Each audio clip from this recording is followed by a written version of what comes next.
I once demoed a Python app to a potential client. The backend was perfect. Async, clean, solid architecture.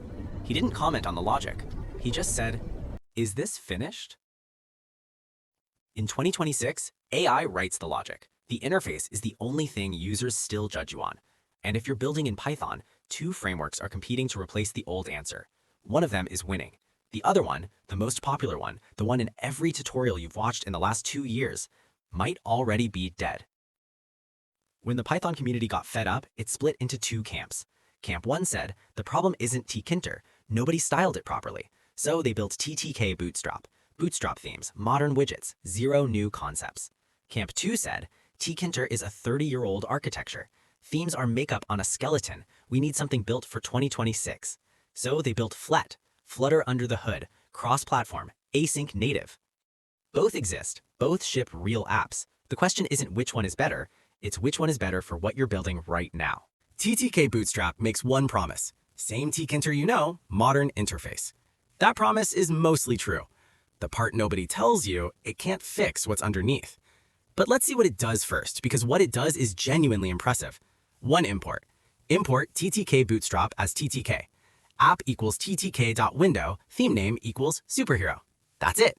Your layout logic stays exactly the same. Your widgets look like a modern SaaS product. 20 plus built-in themes, one line to switch all of them. The package weighs 190 kilobytes. Your executable ships at 7 to 15 megabytes. And in December 2025, the maintainer shipped a table view that loads 1 million rows in 1.5 seconds. If you have existing Tkinter code, migration is hours, not days. Now, that thing underneath. Tkinter tells you, put this button here. When it's clicked, do this. Now update that label. Works for simple ops. When your UI needs to react to live data, handle background threads, or call an LLM, and in 2026, most Python tools do, the code becomes spaghetti. Ttkbootstrap doesn't fix that. It makes the spaghetti look better. If you build the wrong architecture today, you will rewrite your UI in 18 months. Flet exists because Tkinter can't scale with modern UI expectations. It's not a theme, it's a completely different architecture. Under the hood, Flutter, the same engine Google uses for apps running at 60 FPS on 3 billion devices. You write Python, Flet renders Flutter. Same codebase, desktop on Windows, Mac, and Linux, web app in the browser, mobile on Android and iOS. Native async. Your UI doesn't freeze while waiting for an API. You don't fight the event loop. You don't bolt on threading workarounds. If your app calls an LLM, and in 2026 most Python tools do, async native isn't optional. But Flet has not shipped 1.0. Current version is 0.81.0, beta. The jump from v0.28 to v0.80 was a complete rewrite with massive breaking changes. Real bugs, known bugs, actively fixed, but bugs. And the executable size? If you're building a serious product, 60 megabytes is irrelevant.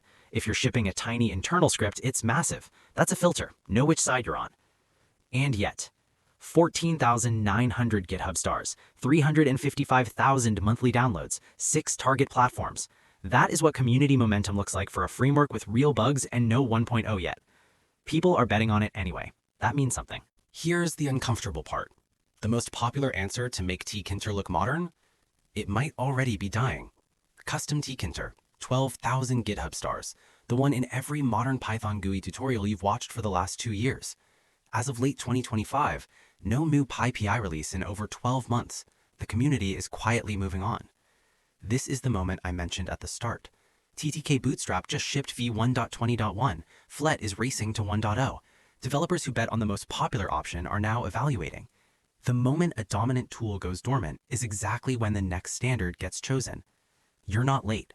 You're early. I used to argue about this stuff online. Tkinter versus modern frameworks, stable versus cutting edge.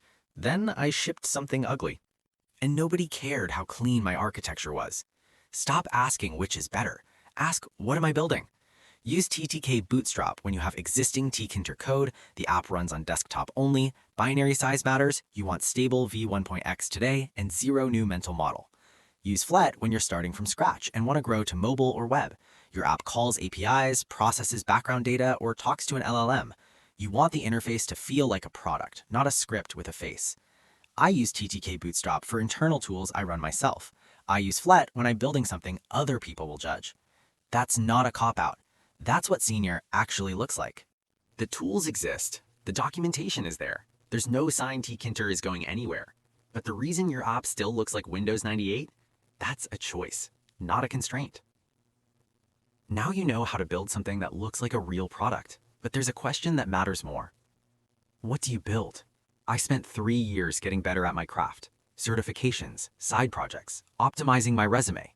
And in those same 3 years, other developers built products that now make more in a month than I made in a year, not because they were smarter, because they were asking a different question. The infrastructure to build something real is cheaper than it has ever been in history. The niches are open. The window is there. That video is next.